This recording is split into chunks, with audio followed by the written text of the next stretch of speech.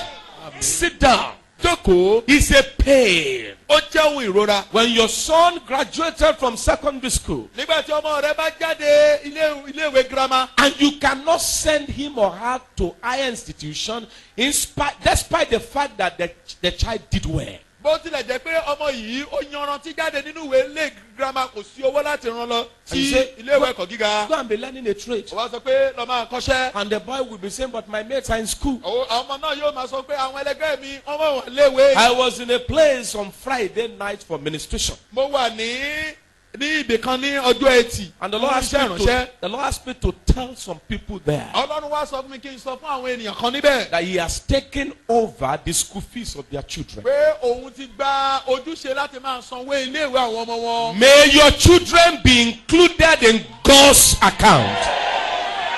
Kí Ọlọ́run kó kọ orúkọ àwọn ọmọ rẹ sínú àkáǹtì rẹ̀. Poverty is not a spiritual virtue but a demonic virus. Òṣì kì í ṣe ẹ̀bùn ti ẹ̀mí bí kò ṣe kòkòrò jẹjẹrẹ ti ẹ̀mí. Poverty is a murderer, it's a killer. Òṣì ó jẹ́ apànìyàn yánrún ni. Poverty is a taskmaster. Òṣì ó jẹ́ afipámúni Because when you don't have what to eat, you suffer more. Nítorí bó o bá ní ohun tó o ní láti jẹ, o máa jìyà How mọ́. many of us believe that when you have plenty of food at home, you don't grow hungry? Èèyàn mélòó ló mọ̀ wípé bí òun bá ní oúnjẹ ńlé ebi kì í pa òun. But once there is no food in the house, Ṣùgbọ́n ní kété tí oúnjẹ bá you will ṣòfò, almost want to eat a stone. ó fẹ́ lè jẹ òkúta. The day you don't have food in the house, Ní kété tó o bá ní oúnjẹ it is nílé, that day you will desire to eat more. ìjọ yẹn gan ni ebi ó wà pa ọ sí. From now onwards, Láti àkókò yìí lọ. you will no longer fast all because you don't have food in the O house. ò ní gbàwẹ̀ dandan nítorí pé ò lóúnjẹ mọ́.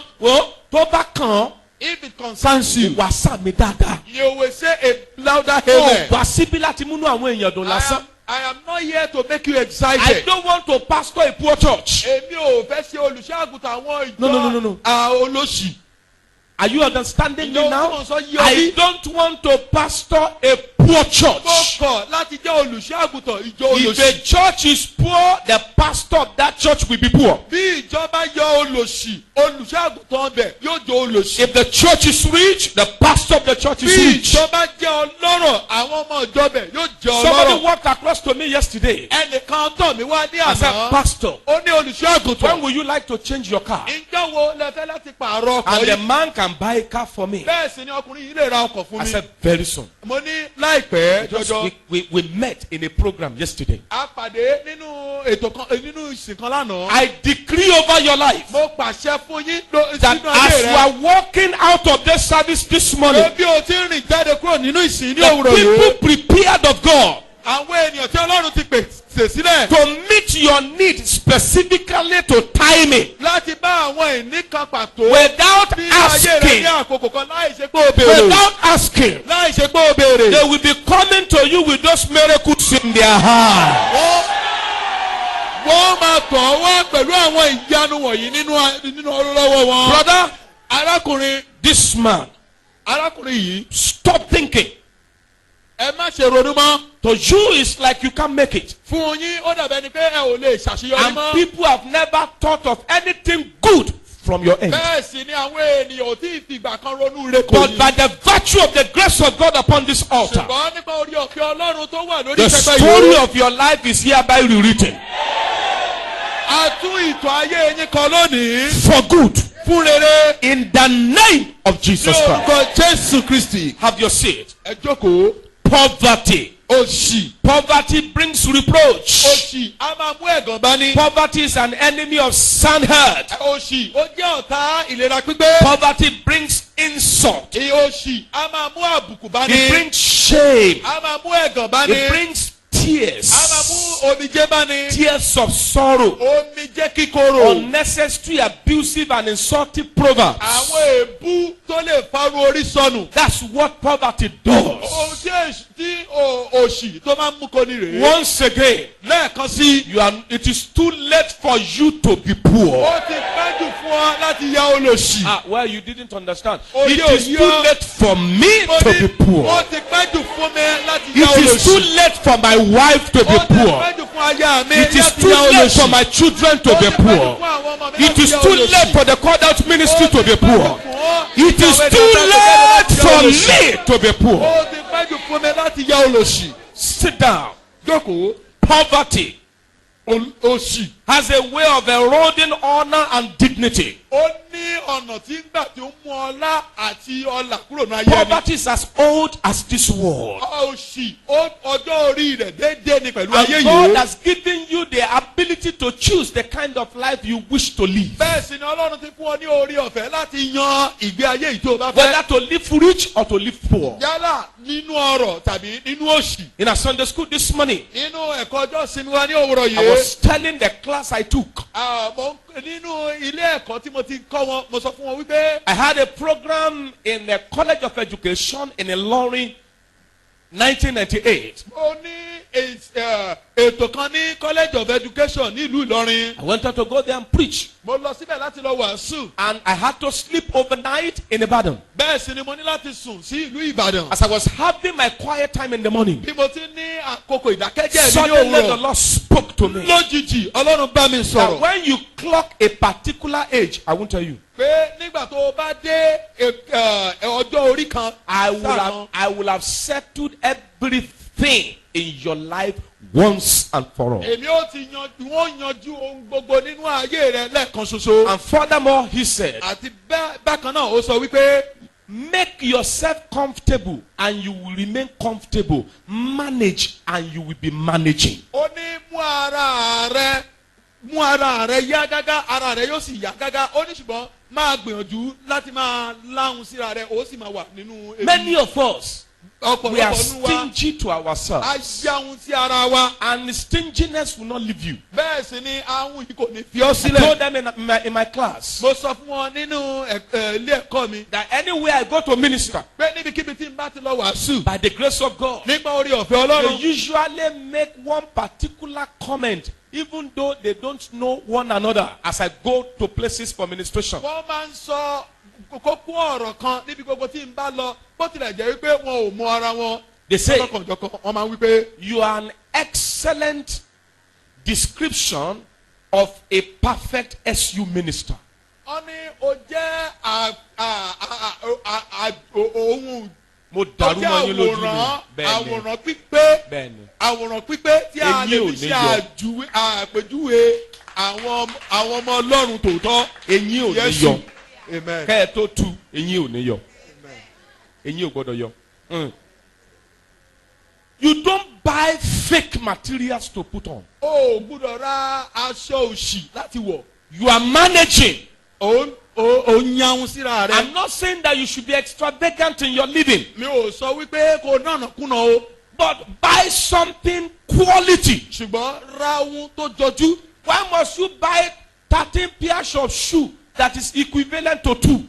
Báwo ló ṣe ní láti ra bàtà mẹ́tàlá tí ò pé méjì? It's wrong. O kò tọ̀nà rárá.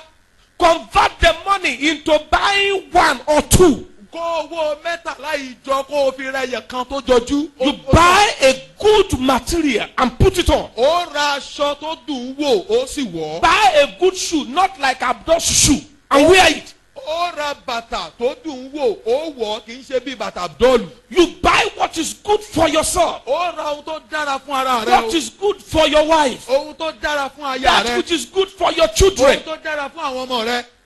Not that you are buying one material, you put it on as you want to sit down in the church. You say, ó yanu o ó ya. kò Ó yá. ṣe pé ó kàn ra aṣọ kan ó fẹ́ jókòó nínú ṣọ́ọ̀ṣì bó ṣe ní kó jókòó ó kàn gbọ́ pẹ̀rẹ̀rẹ̀ gbogbo ẹ̀ ti gbọ̀n ya. àṣírí túnu. And that is the secret is unveiled. Please Jọ̀wọ́ stop managing. dẹ́kun láti máa And you jáwọ́. will not manage again. Bẹ́ẹ̀ sì ni o ò ní máa gbé nínú àrùn mọ́. You will not man. Oh, ni ma tirogo. O ní máa tìrógó. Ah, bàbá yìí. Amen. Amen. You will no longer manage again. O ní máa tìrógó mọ́. If it were possible, there are some people who will manage to sleep. Bó bá ṣe ṣe ni àwọn kan yóò máa They tìrógó. manage to sleep. They close one eye with the other one. Look at me. Ó di ojú kan Look at wọ́n me là here. kan And sílẹ̀. he's sleeping. Ẹ wò mí. ó sì Can somebody like that dream? ǹjẹ́ irú ẹni bẹ́ẹ̀ ó lè Ṣé ó lè tó wù? lálàá? Ẹ́? You will not manage again. O ò ní mánéjì mọ́ lórúkọ Jésù. Àmàlà ìjẹrin wà á máa wú yẹn. Yẹn á máa ṣe ṣọ̀kọ̀ yẹn ló tó ń wú. Àmàlà ọjọ́ mẹ́rin. It's no longer your portion in the name of Jesus. Amen. Poverty Òṣì is not good. kò dára. A poor man will backbite. Olóṣì ènìyàn yóò sọ̀rọ̀ ẹ̀yìn. God has given you opportunity to choose the kind of life you wish to live. Ọlọ́run ti fún ọ ní orí ọ̀fẹ́ láti yan ìgbé ayé tó o fẹ́. Therefore, Nítorí ìdí èyí, don't live a poor life. má ṣe gbé ìgbé ayé olòṣì. Erase poverty mentality from your memory. Pa ìrántí òṣì rẹ pátápátá kúrò nínú ọpọlọ rẹ. You can choose the kind of life you want to O live. lè yan irú ìgbé ayé tó o fẹ́ gbé. Either to be rich Yálà kó o gbé nínú ọrọ̀ or to be poor. tàbí nínú òṣì. Now, to be poor is never a sin. Fún ọ láti wà nínú òṣì láti jẹ́ olòṣì kì í ṣe ẹ̀ṣẹ̀. It will only reduce your honor and dignity in the society. Yóò kàn ké ọlá àti ọlá rẹ kúrú láàrin àdúgbò. And whenever they are calling on people that matters, they don't remember you. Nígbà tí wọ́n bá ń pe àwọn ọ̀tọ̀lú wọn ò ní rántí rẹ. Now, if they are calling for animals with big horns, should a snail appear? Tí wọ́n bá ń pe ẹran tó níwo ǹjẹ́ irú ìgbín la máa ń sọ bí? No. Kò rí bẹ́ẹ̀. If you are a man, stand to your feet. Bó o bá jẹ́ ọkùnrin dìde lórí ẹsẹ̀ rẹ. If I truly have a call in the Lord, Bó bá jẹ́ ní tòótọ́ ni mo ní ìpè nínú Olúwa. if truly the Lord ordained me Tó bá jẹ́ ní tòótọ́ ni Ọlọ́run fi àmì òróró yàn and mí. placed me over some specific territories to enforce obedience, Tí ó sì fi mí sí àwọn ìpele kan láti fi ìgbọ́ràn pípé hàn. as one of the end time prophets, Gẹ́gẹ́ bí ìkan nínú àwọn wòlíì ìgbà ìkẹyìn. from now onward, Láti àkókò yìí lọ. your life and family shall no longer crawl. Ìgbé ayé rẹ àti ti ẹbí rẹ wọn ò ní rákòrò mọ́. Whatever you desire to do in that family, at ease, the grace of God will do it for you. Ohunkóhun tẹ́ ẹ bá fẹ́ láti ṣe nínú ẹbí yìí, orí ọ̀fẹ́ Ọlọ́run yóò ṣe fún yín ní ìrọ̀rùn. And whatever money can easily settle Ohunkóhun tí owó bá ti lè yanjú without praying, láì gbàdúrà, without thinking, láì ronú, but money can solve it. owó lè yanjú rẹ̀. Mark my words from now onward. Sí ọ̀rọ̀ It shall no nígbà tí longer àkókò be your trouble. yìí- Wọ́n ò ní It jẹ́ will no ìṣòro rẹ longer mọ́. insult you. Wọ́n ò ní Have your tàbùkù seat. bá ọ mọ́. If you are a Jókòó. woman, stand to your feet. Bó o bá jẹ́ obìnrin, dìde lórí ẹsẹ̀ You rẹ. know what I'm doing now? Ọmọ ohun tí mò ń ṣe báyìí. I am presenting you to the Lord as someone that must not fail again. Mò ń gbé yín ka wájú Ọlọ́run lọ gẹ́gẹ́ bí ẹni tí ò gbọdọ̀ kùnà mọ́. Many of you, Ogúnlọ́gọ̀ yín. as women standing this morning, Lára àwọn obìnrin tó ń dúró ní òwúrọ̀ yìí. I doff my cap for you. Mo jí fìlà fún yín. And I thank God for your life. Mo sì dúpẹ́ lọ́wọ́ Ọlọ́run fún You ìgbé have ayé yín. endured so far. Ẹ ti fara dà lọ́pọ̀lọpọ̀. You have done well. Ẹ ti ṣe And you ẹ ti fojú deserve to be compensated. Bẹ́ẹ̀ sì ni a ní láti ta yín lọ́rẹ. I decree into your lives, Mo pàṣẹ sínú ayé in yín. your various husband's house, Nínú bí ọkọ yín gbogbo. and those of you that are yet to marry, Àti ẹ̀yin tí ẹ kò tí ì from gbéyàwó. this moment onward, Láti àkókò yìí lọ. you will begin to live the way you want in prosperity and honor in your husband's houses in the name of Jesus Christ. Ó bẹ̀rẹ̀ sí ní gbé nínú ọlá òun ọlà nínú ilé ọkọ rẹ láti àkókò yìí lọ lórúkọ Jésù. Every sleepless night you have been having because of lack of fund. Gbogbo àkókò tí o kì í rọrùn sùn nítorí owó tí o lọ́wọ́ Sometimes you rẹ. want to ask some question from your husband, but you just come back to yourself. If I ask this question now, the man will not get himself again for the next 2 weeks. You kept quiet. You kept quiet on nothing. Ó fẹ́ béèrè lọ́wọ́ ọkọ rẹ ṣùgbọ́n ó tún dá àrò pé God. bí n bá béèrè lọ́wọ́ ọkọ mi ọkùnrin yìí kò ní gbádùn ara rẹ̀ fún ọ̀sẹ̀ méjì ó tún pamọ́. I decree and I declare, Mo pa á láṣẹ mo sì sọ tẹ́lẹ̀. because of your presence in the life of that man, Nítorí ìwà láàyè rẹ nínú ayé ọkùnrin yìí. no more lack in your homes. Kì yóò sí òṣì mọ́ nínú ilé rẹ. Many of you can grow fatter than the size I'm seeing you. Ọ̀pọ̀lọpọ̀ yín ló lè tóbi ju bí mo ti ń wò ọ lọ yìí. But hunger has reduced you to size konkolo. Ṣùgbọ́n ebi ti pa ọ́ ó ti sọ ọ́ di macaroni. Now in the name of Jesus, Ṣùgbọ́n ní ẹni orúkọ Jésù the Kristi. ministry of poverty, of hunger, of tears, of pain, and management in suffering is hereby cancelled permanently in your home as a woman in the name of Jesus Christ. Iṣẹ́ ìránṣẹ́ ebi, òṣì, ìyàn, ìhòòhò lórúkọ Jésù Ọlọ́run ti mú kúrò nínú ẹbí rẹ. What is today's date? Open your eyes and look at me. La ojú rẹ kí ni ọjọ́ òní? Women, tell me loud and clear. What is today's date? Kí ni ọjọ́ 17th of what? 2013.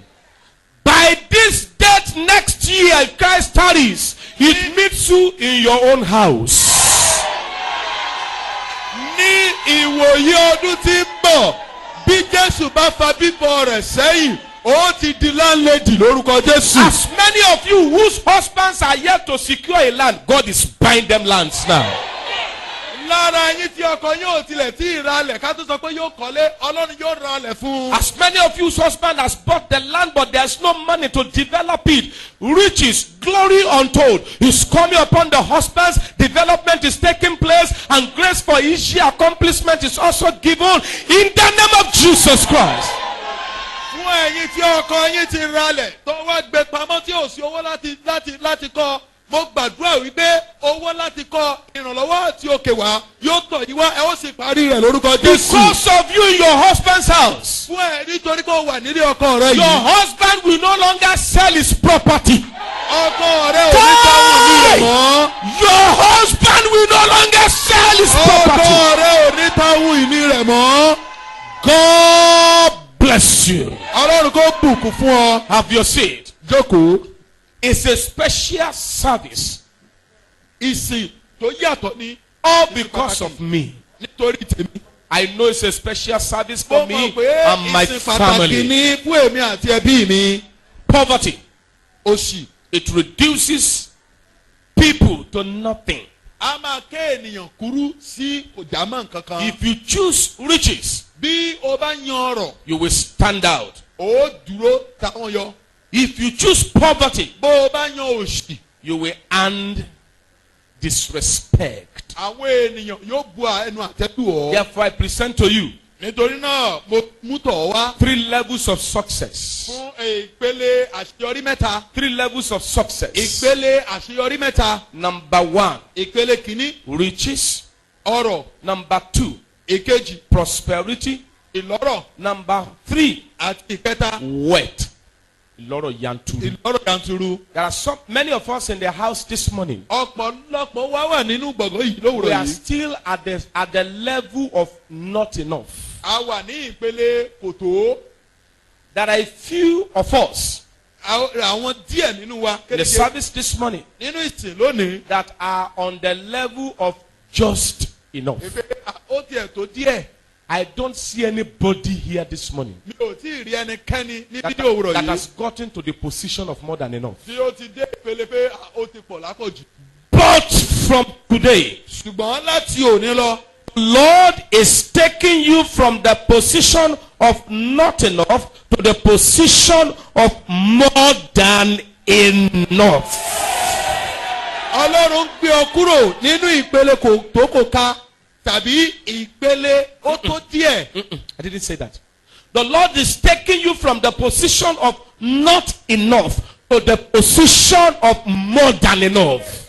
Ọlọ́run gbé ọ kúrò nínú ìpele kò tó lọ sí ìpele ó pọ̀ yanturu. Amen. Àmín. Which means you have more than enough, you can spare others. Èyí tó túmọ̀ sí pé tó o bá ní lọ́pọ̀ yanturu ó fi fún àwọn ẹlòmíràn. Let's discuss on 3 points. Ẹ jẹ́ ká sọ lórí kókó mẹ́ta. Number 1. Ìkíní. What is poverty? Kí là ń pè ní òṣì? Number 1. Ìkíní. Poverty is living a substandard lifestyle. Òṣì ní láti máa gbé ìgbé ayé tó bu ẹnu àtẹ́lùyàn. Number 2. Ẹlẹ́ẹ̀kejì. Poverty is toiling instead of resting. Òṣì ní ká láti máa ṣe làálàá dípò ìsinmi. Number 3. Ìkẹta. Poverty is begging rather than giving. Òṣì ní láti máa tọrọ dípò ká máa wí fún ni. Number 4. Ìkẹrin. Poverty is managing to survive.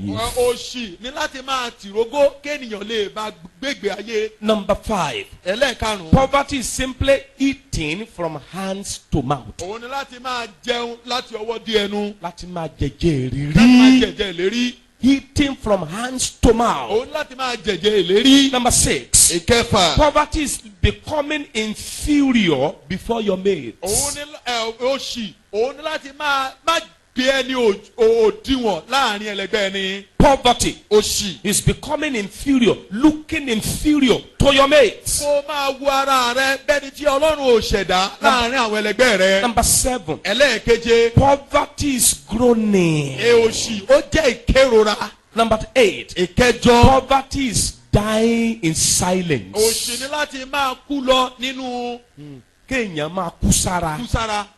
Poverty is dying in Òun ní silence. kéèyàn máa kú sára nínú ìdákẹ́jẹ́. Number 9. Ìkẹsàn-án. Poverty is a secret tears or weeping within. Òṣì ó jẹ́ omijé ìkọ̀kọ̀ tàbí ẹkún ìkọ̀kọ̀. God bless you, sir. Amen. Poverty is weeping within. Òṣì ó jẹ́ ẹkún tàbí omijé ìkọ̀kọ̀. These nursing mothers, the Lord will bless you in the name of Jesus. Ẹ̀yin abiyamọ wa Ọlọ́run yóò bùkún fún yín lórúkọ Jésù. Don't worry. God will bless you in the name of Jesus. Ẹ má ṣe yọnu Ọlọ́run yóò bùkún yín lórúkọ Jésù. I call forth today Children's Church in the name of Jesus. Mo pè jáde lónìí gbọ̀ngàn àwọn ọmọdé lórúkọ Jésù. Poverty Òṣì. is weeping within. Òun ni ẹkún ìkọ̀kọ̀. Number 10. Ìkẹwàá. Poverty is wretchedness. Òṣì ó jẹ́ ìgbé ayé jákujàku. Ìgbé ayé àìní. Want. Àìní. Insult. Àbùkù. Mediocrity.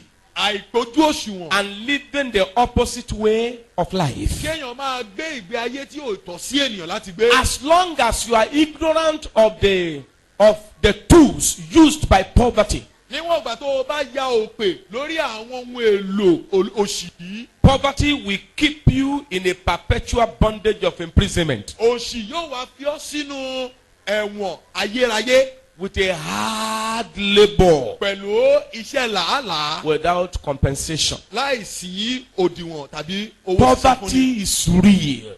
Òṣì ó jẹ́ ohun tá a lè rí lójúkojú. Poverty will wear you out in no time. Òṣì yóò gbó yóò wá dàbí àkísà. Look up here. Gbójú ẹ̀ sókè síbí.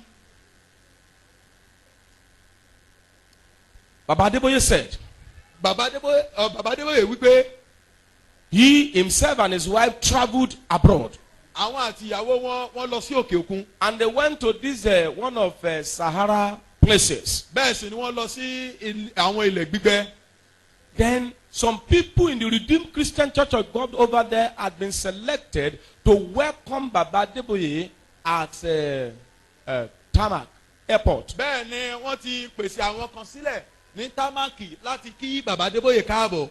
And as Baba was alighting from the plane, Bí bàbá sì sọ̀kalẹ̀ kúrò nínú they were ọkọ̀ singing, bàálù. "Our daddy has come, our Wọ́n daddy has come." ó dé o, bàbá wa ti dé. And káàbọ̀, suddenly, lójijì. just as Christ will do to you this morning, Gẹ́gẹ́ bí ẹ̀mí mọ́ yóò ṣe ṣe fún ọ ní òwúrọ̀ yìí. Christ, Bí Kristi yóò ṣe ṣe sí ọ ní òwúrọ̀ yìí. the Holy Spirit spoke to his servant. Bẹ́ẹ̀ ni ẹ̀mí mọ́ bá ìránṣẹ́ rẹ̀ sọ̀rọ̀. He said, "Look at this woman. Ó ní ẹ wo arábìnrin I yìí. pray that the Lord will single you out for blessing this service."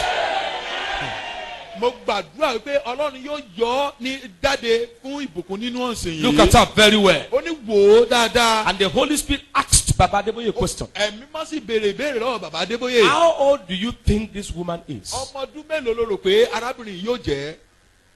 And Baba was ruminating about it. bàbá bẹ́ẹ̀ sì ní ronú nínú ọkàn ara He rẹ̀. now turned to his wife. bẹ́ẹ̀ ni wọ́n kọjú sí aya I wọn. said, Mommy, wọ́n ní mọ́mì how old do you think this woman ẹgbẹ́ is? yẹ̀wò ọmọ ọdún mélòó lẹ rò pé arábìnrin yìí lè jẹ́? Mama Adeboye said màmá Adébóyè wípé she should be between 55 and 60 years of age. ó yẹ kó jẹ́ ọdún márùndínlọ́gọ́ta sí ọgọ́ta ọdún.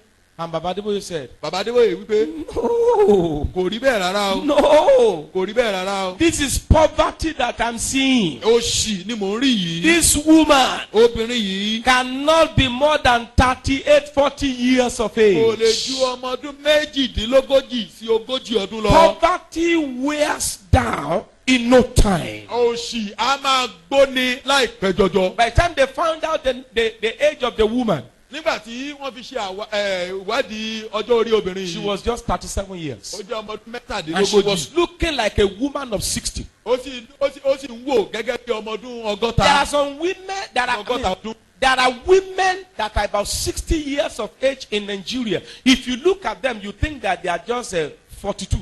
àwọn kan wà ní orílẹ̀-èdè yìí bó o bá wò wọ́n ó rò pé ọmọ ọdún méjìléní ogójì ni wọ́n ṣùgbọ́n lọ́jọ́ orí wọ́n ti lé ní ọgọ́ta. Somebody that cannot pray very well will be mistaken to take them to the altar as virgins. àwọn tí ò lè gbàdúrà dáadáa ó lè ṣàṣìṣe láti mú wọn lọ sórí pẹpẹ gẹ́gẹ́ bí wúndíá. Why? kí ni ìdí? Because the beauty is still there. nítorí ẹwà náà sì ń bẹ The níbẹ̀. glory is still there. gbogbo yìí sì ń bẹ níbẹ̀. And God is still helping them. bẹ́ẹ̀ ni ọlọ́run sì ràn wọ́n lọ́wọ́. Just as the Lord did at the tarmac for that woman. bí ọlọ́run ti ṣe gẹ́gẹ́ ní támákì fún obìnrin Because yìí. Baba Adeboye went to her. bàbá Adébóyè wá tọ̀ wọ́n lọ. Whether things are working well or not in this country, you will no longer look like this. pé bóyá nǹkan ń ṣiṣẹ́ bó ti tó àti bó ti yẹ nínú orílẹ̀-èdè yìí ojú rẹ ò ní rí báyìí mọ́. Whether your husband is working or not, I prophesy to your life this morning in this service. Yálà. By the grace of God, you, your husband, and your children, you will stop looking haggard.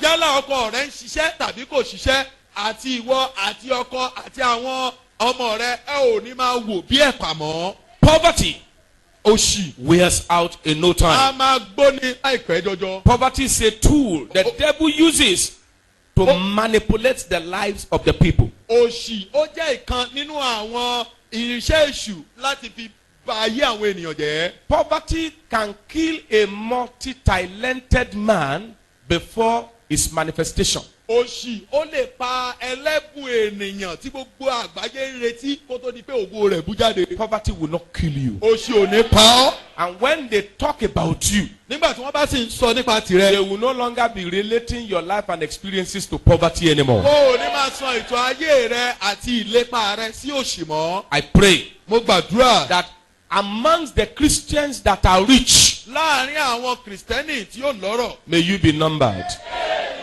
a ó kà ọmọ wọn. I'm bringing this out in pains. mo mú èyí jáde nínú ìkérora. Because if you take the global statistics of those who are poor, bí o bá ṣe ìṣirò lórí àwọn olòṣì láyé. you discover that real Christians, ó wà á rí dá pé àwọn onígbàgbọ́ tòótọ́. they took about 98.8% of the total percentage. àwọn ló gba ipò mẹ́sàn-án àti ìlàjọ nínú mẹ́wàá. Very many Christians are poor. ogunlọ́gọ̀ àwọn kìrìsìtẹ́nì ló jẹ́ aláìní. That you will have to trek from here to Oshodi. ó ní láti rìn láti bí títí dé ìlú Òṣòdì. And you are telling me you are going to take a shortcut. ó sì wá ń sọ fún mi pé ó gba ọ̀nà ìbùrú. There is no, ọ̀nà Àbújá. there is no shortcut kò sí ọ̀nà ìbùrú from here to Oshodi. Where do you want to cut? Where do you want to cut from the distance? Where do you want to cut? níbo ló fẹ́ jákulẹ̀ ní ọ̀nà ó fẹ́ fi gbọ̀nà Àbújá dóṣòdì. Point number 2. Àbújá dóṣòdì. kókó kejì. Poverty booster. Ohun tó máa ohun ń tó ran máa òṣì ń lọ́wọ́. rú òṣì sókè. Ohun tó máa ń ran òṣì lọ́wọ́. Poverty booster. ohun tó máa ń ran òṣì lọ́wọ́. Number 1. ìkíní. Assumption. mo rò pé. Yes. Assumption. mo mo rò pé. Number 2, ìkejì. laziness. ọ̀lẹ. Number 3, ìkẹta. praying and fasting without working. kéèyàn máa gbàdúrà kó máa gbààwẹ̀ láì ṣiṣẹ́. Number 4, ìkẹrin. misplacement of priorities. àìmọ̀ ohun tó tọ́ láti ṣe. Number 5, ìkarùn-ún. abuse of opportunity and golden information. fífi àkókò àti ìfitónilétí pàtó fífi wọ́n ṣòfò. Number 6, ìkẹfà. misguided information and dreams. ṣíṣí ìran àlá ṣíṣì wọ́n lò. Number 7, ìkeje. indecision and imitation. àìní ìpinnu àti fífi ara ẹni wé ẹni. Number 8, ìkẹjọ. wastages. fífi ohun ṣòfò. Yes, wastages fífi ohun ṣòfò. and mismanagement. àti àìní àbójútó bó ti tó àti bó ti yẹ. Ìnákúnà. ìnákúnà. Wastages and mismanagement. ìnákúnà àti fífi ohun ṣòfò. Number 9, ìkẹsàn-án. working against God. ṣíṣiṣẹ́ lòdì sí ọlọ́run. Number 10, ìkẹwàá. ignorance. òpè. And then lack of divine direction. àti àìní ìfitónilétí No, ìlànà direction. àtòkèwá. Until you have a divine direction, you may never make it on time. àyàfi tó o bá ní ìlànà àtòkèwá o There lè má is ṣe àṣeyọrí something God wants you to do that is peculiar to you. ohun kan wà tí ọlọ́run fẹ́ kó o ṣe tó ti dá mọ́ ọ. And once you go into it, ní kété tó o bá lọ sínú rẹ̀. your riches will just explode. ọrọ̀ rẹ yóò kàn bù jáde. And people will just see it in your àwọn life. ènìyàn yóò kàn máa rí nínú ayé rẹ. Receive divine direction in the name of Jesus. gba ìlànà àtòkèwá lórúkọ Jésù. Point number 3, kókó kẹta. poverty eliminator. ohun tí ń pa òṣìrun pátápátá. What do we have? kí la ní. What can we use? kí la lè lò. What can we lay our hands kí upon la lè dáwọ́ wa that lé. will completely eliminate poverty in our èyí lives? tí ó pa òṣìrun pátápátá nínú ayé wa. Number 1, èkíní. have something worthwhile doing ní ohun kan pàtó tó ń ṣe. that is in line with the law of God and the law of your country. èyí tó ní ṣe pẹ̀lú òfin Ọlọ́run àti ti orílẹ̀-èdè rẹ. Number 2, ẹlẹ́ẹ̀kejì. hard work. iṣẹ́ líle. iṣẹ́ takun. Yes, hard work. iṣẹ́ takuntakun. You must work o hard. ní láti ṣiṣẹ́ Don't takuntakun. be a lazy fellow. má jẹ́ ọ̀lẹ. Number 3, ẹlẹ́ẹ̀kẹta. organizational organogram. o ní láti jẹ́ elétò. You must have organizational organogram. o gbúdọ̀ mọ bí a ti ń ṣètò ara ẹni. o You ṣètò must, gbogbo. yes, you must know how to manage things. o ní láti mọ bí a ti ń ṣètò ohun gbogbo. And you must do it religiously. o sì ṣe nígbà gbogbo àti tọkàntọkàn. You do it in and out. o máa ṣe nínú àti lóde. I told you last week mo sọ fún ọ ní ọ̀sẹ̀ tó kọjá. that the only destiny awaiting a poor man is tomorrow that will never come. o àyànmọ́ kan tí ọ̀lẹ ní òun ni ọ̀la tí kò ní wá. Poverty is the holiday of a fool and the future of the foolish. òṣì ó jẹ́ ìsinmi ọ̀lẹ àti Number 4. ìbànújẹ́ òpè. An act of generosity. o gbúdọ̀ jẹ́ ẹni tí ń wín. An act of ẹni generosity. tí ń fi fún ni. You must be good o ní láti jẹ́ ẹni in dídára giving. nínú fífi If fún you ni. don't want to be poor, bí o kò bá fẹ́ ṣe aláìní. if you can't give, you can't receive. bí o bá lè fi fún ni o ò lè rí gbà. Learn how to give. kọ́ bí a ti ń fi fún ni. Don't be tight-fisted. má jẹ́ àwọn ṣẹ̀ṣẹ̀ rẹ̀. And don't despise the size of your seed. bẹ́ẹ̀ sì ni má sì fi ojú tẹ́ńbẹ́lẹ́ wo ẹ̀bùn ọwọ́ rẹ. There are ètò some ọwọ́ people rẹ. in this church. àwọn kan wà nínú ìjọ yìí. I've never spent 1 naira out of your money. It's Mi ò- bad. mi ò tí ì ná náírà kan nínú owó rẹ rí. kò It's dáa very, rárá. very bad. mo ní kò dáa You are rárá. too stingy. o jẹ́ ọ̀chẹ̀chẹ̀ Someone rẹ̀. say, because our pastor has been going everywhere to minister now. Our pastor is becoming civilized. Kò sígbà tí wọn ò lajú ọ̀rọ̀ ni ò tí ì dé. Nítorí- Farabalẹ̀. Kò sígbà tí wọn ò lajú ọ̀rọ̀ ni ò tí ì kàn. pé pásítọ̀ wa náà ojú wọn mà ti wá ń làdé pakọ̀ ń sìn yín àwọn náà mà ti ń jáde wọ́n ti mọ ohun tí ìlú ń sọ. kò Amen. sígbà tí. Ṣé bí ọjà kan lajọ ná? Àbí ṣé inú ilẹ̀ lèmi ti ń ra ọjà tèmi? buy my own market. Bájà kan lajọ ná? in the ground. Oúnjẹ kan lajọ ń jẹ. Àbẹ́ èbó ni we mí. eat the same food. Orí we kímù go to kímù the mi same ó gùn market. kóta gangan na bí imú òyìnbó ni. or do you see my nose Ìmú kan as lajọ ní. pointed as- Ọjà kan lajọ ná. as, Ọmọ kan white lajọ men bí ìwọ gan tẹ o tún bímọ jù mí lọ. even you have more children than I do. Kò sígbà tí wọn ò lajú. ọ̀rọ̀ ni ò tí ì débẹ̀. aṣọ tí àlejò wọ̀ tó ń dafá onílé náà nílò onírú ẹ̀ lílò ní ò tí ì kàn. dúkìá ẹnìkan nígbà kan ló ń padà di ogún ẹlòmíì. Once one man's property is becoming another man's inheritance. Learn how to give. O ní láti kọ́ bí a ti ń fi fún ni. And don't give what you don't need. Má fi ohun tó o nílò má fi fún ènìyàn. Take this one. Gba ilé All yìí. because you don't need it. Nítorí pé o ò nílò rẹ̀ mọ́. I was just going my way one day. Mo ń lọ ní ọ̀nà mi níjọ́ kan. And I didn't want to go and visit this man. Mi ò fẹ́ láti lọ bẹ arákùnrin yìí wò. But because where he was walking Ṣùgbọ́n níbi tí wọ́n ti ń ṣiṣẹ́. was along the way, I was traveling. Ó wà ní ojúnà ibi tí mò ń lọ. I parked the car. Mo wá I branched in. Mo wá bẹ̀ wọ́n wò. They wanted to buy malt. Wọ́n fẹ́ ra mọ́ọ̀tì I fún mi. said, no, I want to go and minister Wọ́n somewhere. ní mo fẹ́ lọ jíṣẹ́ ìránṣẹ́ níbì kan. And I prayed with them. Mo sì gbàdúrà pẹ̀lú And I wọn. was going. Mo sì wá ń lọ. As I entered the car, Bí mo ṣe wọ inú ọkọ̀. himself and his wife just came Àwọn àtìyàwó wọn kàn wá. and dropped something. Wọ́n wá fi ohun kan fún mi. They dropped something. Wọ́n ju ohun kan sílẹ̀. I won't tell you what they dropped. Èmi ò ní sọ ohun tí wọ́n jù Because I sílẹ̀. don't want you to see me after the service. Nítorí pé mi ò fẹ́ kẹ́ ẹ rí mi lẹ́yìn ìsìn. Himself and his wife. Àwọn àti ìyàwó wọn. Bó ṣe tó yìí kí má lè ná one naira ní owó. I told them, Ahun ni ẹ́. I am Ahun here to gidi spend a ni ẹ́. naira from you. Bá ara rẹ sọ̀rọ̀. You are stingy. Talk to yourself. You have to come back to yourself. Bá ara rẹ sọ̀rọ̀. O ní láti bá ara rẹ sọ̀rọ̀. Ti pé wàá máa ra bisikíìtì fún mi. O ò lè fi bisikíìtì hàn mí. Mo ti dàgbà jù bẹ́ẹ̀ lọ. You don't deceive me with biscuits. Don't buy me biscuits. Be generous. O ní láti jẹ́ ẹni tí ń fi fún ni. Jesus said. Jésù wípé Yes. Give fi fún ni. and you shall be given. A ó sì fi fún ọ. Give Fi fún ni. and you shall be given. A ó sì fi fún ọ. This is Bible. Èyí ni Bíbélì.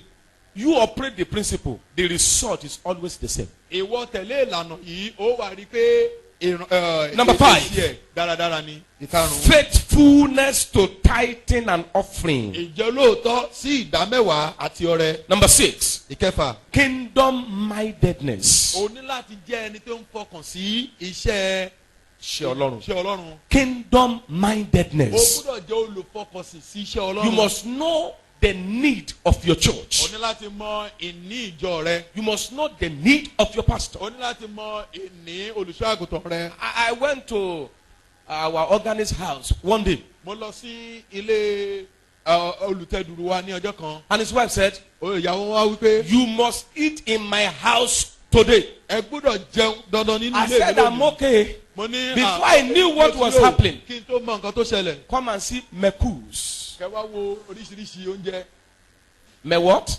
pẹ̀lẹ́tẹ̀. Mekus. Even though if I was fasting that day, this is temptation and it's a lawful one. I'm going to break it.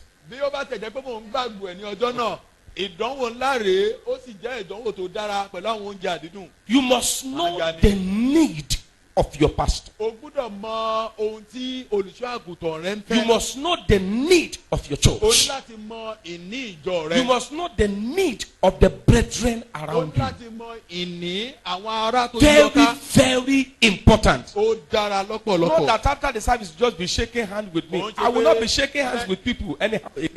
Lẹ́yìn ìsìn ó kàn máa bọ̀wọ́ pẹ̀lú mi. Well done, sir. Well done, sir. No. Let me see what is in that hand. Jẹ́ kí n wo ohun tó wà ní ọwọ́ yìí. So pastor can talk like this. Pé Dáadáa. olùṣọ́-àgùntàn lè Nígbà sọ̀rọ̀ tó o báyìí. ní kan ṣe, a gbọ́dọ̀ sọ̀rọ̀. Because you A have gbọ́dọ̀ found sọ̀rọ̀. nothing, we have to talk. A gbọ́dọ̀ o ní kan ṣe. So a gbọ́dọ̀ sọ̀rọ̀. You don't know how to do something. Very we have important. to talk. Ó ṣe pàtàkì. As I close. Bí wọ́n ṣe mú wá sí ìdánudúró. Number 7. Ìkeje. Right association. Ẹgbẹ́ dára tó dára. Yes, right association. Ẹgbẹ́ tó dára. If you don't move with the right kind of people, you will not be blessed too. Bí o bá bá àwọn ènìyàn tó tọ̀nà rìn, o lè di alábùkún fún. Write it down. Kọ sílẹ̀. Don't befriend those who are not up to your height in success again. Má ṣe ìbádọ́rẹ̀ẹ́ pẹ̀lú àwọn ènìyàn tí ò tó ọ nínú àṣeyọrí mọ́. Yes, don't befriend them. Má ṣe I'm not ìbádọ́rẹ̀ẹ́ saying you pẹ̀lú should wọn. hate them. Mi ò ní kó kórìíra Don't wọn. allow them to be your tight friend. Má ṣe jẹ́ kí wọ́n jẹ́ ọ̀rẹ́ kòríkòsùn rẹ. Associate higher, behave larger, and expect better. At the end of the day, you become blessed. Máa ṣe ìbádọ́rẹ̀ẹ́ pẹ̀lú ọkàn níbi tó ga. Number 8.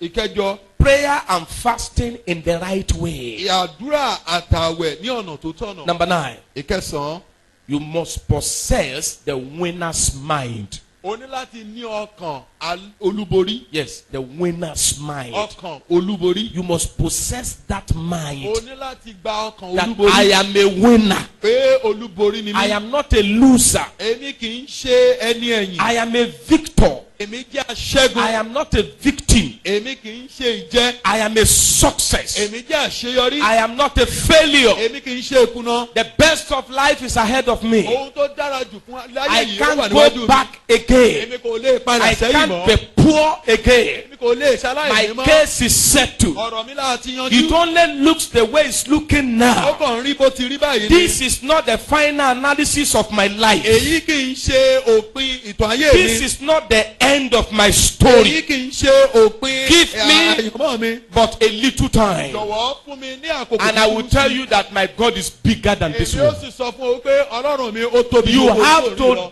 to desire winner's mind. o ní láti ní ọkàn láti ṣe àwárí When ọkàn olúborí. when I talk about the mind of a winner, I'm not referring to Bishop Oyedepo's church. èyí tí máa ń sọ̀rọ̀ nípa ọkàn àwọn olúborí mi ò sọ̀rọ̀ lórí ìjọ I'm not talking Bishop about Oyedepo. living faith. èmi ò sọ̀rọ̀ nípa ìjọ living I'm faith. talking about a winner. èmi ń sọ̀rọ̀ lórí àwọn olúborí. A winner. olúborí. Look up here.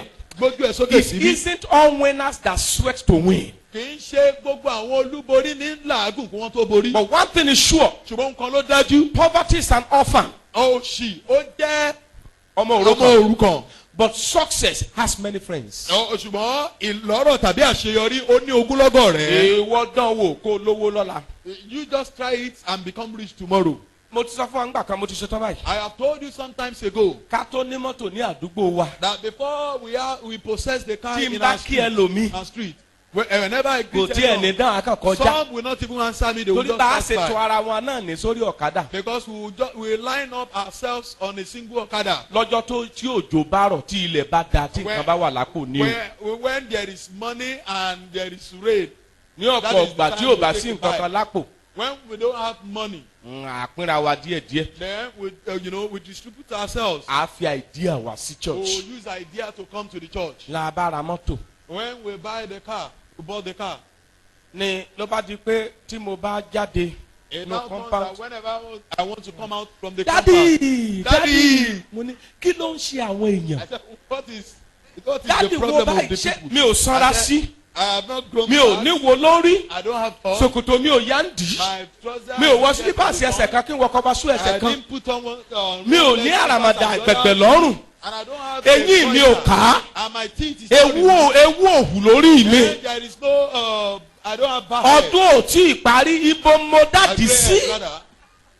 Where Dádì! did I find the daddy? They said, Ngbò daddy. ṣe làwọn èèyàn fẹ́ máa yáwó lọ́wọ́ mi ní. Why? Yeah. Ran to me. A for máa me to yáwó borrow lọ́wọ́ money. pásítọ̀.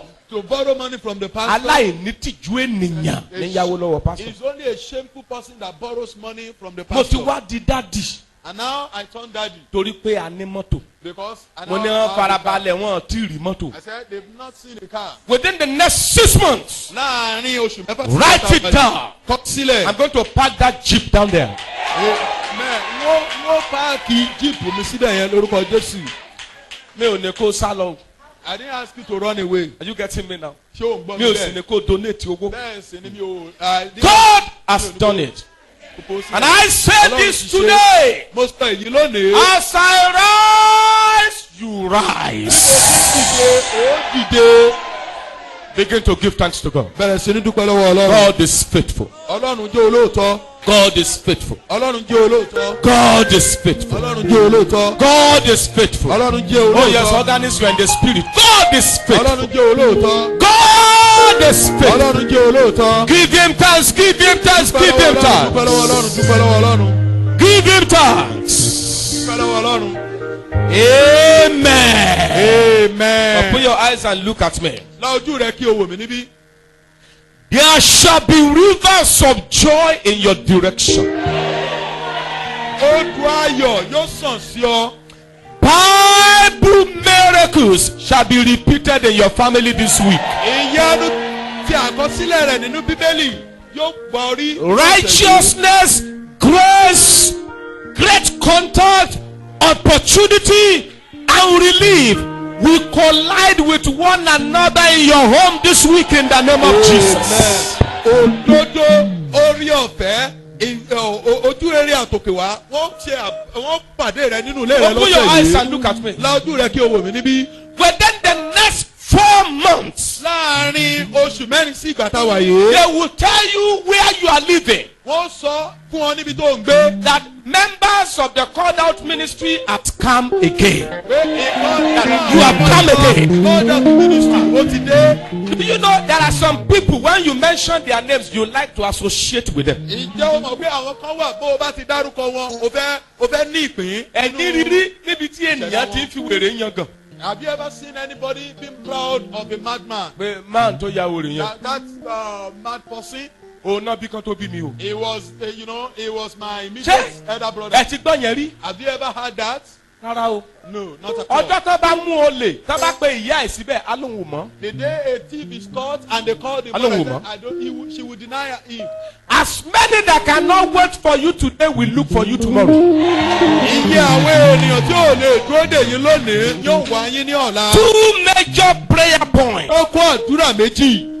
2 major prayer points. Ó kó àdúrà méjì tó ṣe gbòógì. Lord, I know that you are the one who created me. Olúwa mo mọ̀ pé ìwọ ló ṣẹ̀dá mi. Therefore, Nítorí ìdí èyí. nítorí èyí, bless me indeed beyond my Bùkún mi ní comprehension. tòótọ́ ju ọpọlọ mi lọ. Go ahead and pray in the name of Orí mi lọ Jesus. bùkún mi ní tòótọ́. I'd like you to pray that prayer. I know that you are the one who created me. Olúwa mo mọ̀ wípé Therefore, ṣẹ̀dá mi. bless Nítorí èyí, me bùkún mi ní indeed. tòótọ́.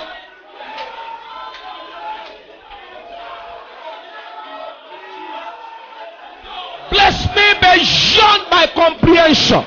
Bùkún mi ju ọgbọ́n orí mi lọ. Let your blessing in my life begin to speak. Jẹ́ kí ìbùkún rẹ nínú ayé mi bẹ̀rẹ̀ sí ní fọhùn.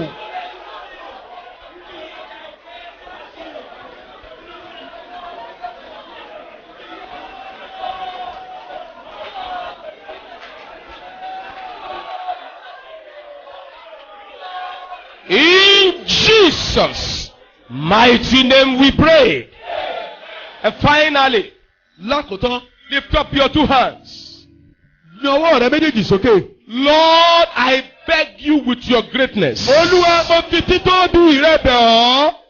Rewrite the story of my life. Tún ìtàn ayé mi kọ. Shall we pray? Sórí àdúrà. I beseech you with your greatness.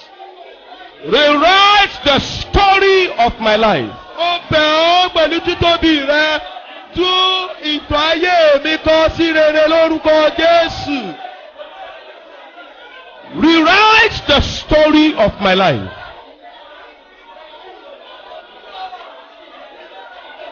Rewrite the story of my life.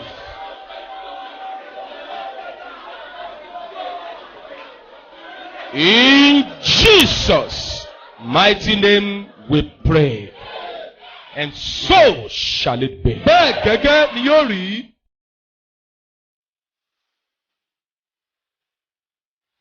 Great. Thank you for your time to listen to this message. I'm convinced that God's word has touched certain areas of your life. So make that right and godly decision today and experience that desired positive change. For prayer or counseling, call 0802 864 7075 or 0807 978 0256 or visit us at number 3 Odumeru Street by CAC Bus Stop, AIT Road, Alagbado, Lagos. God bless you.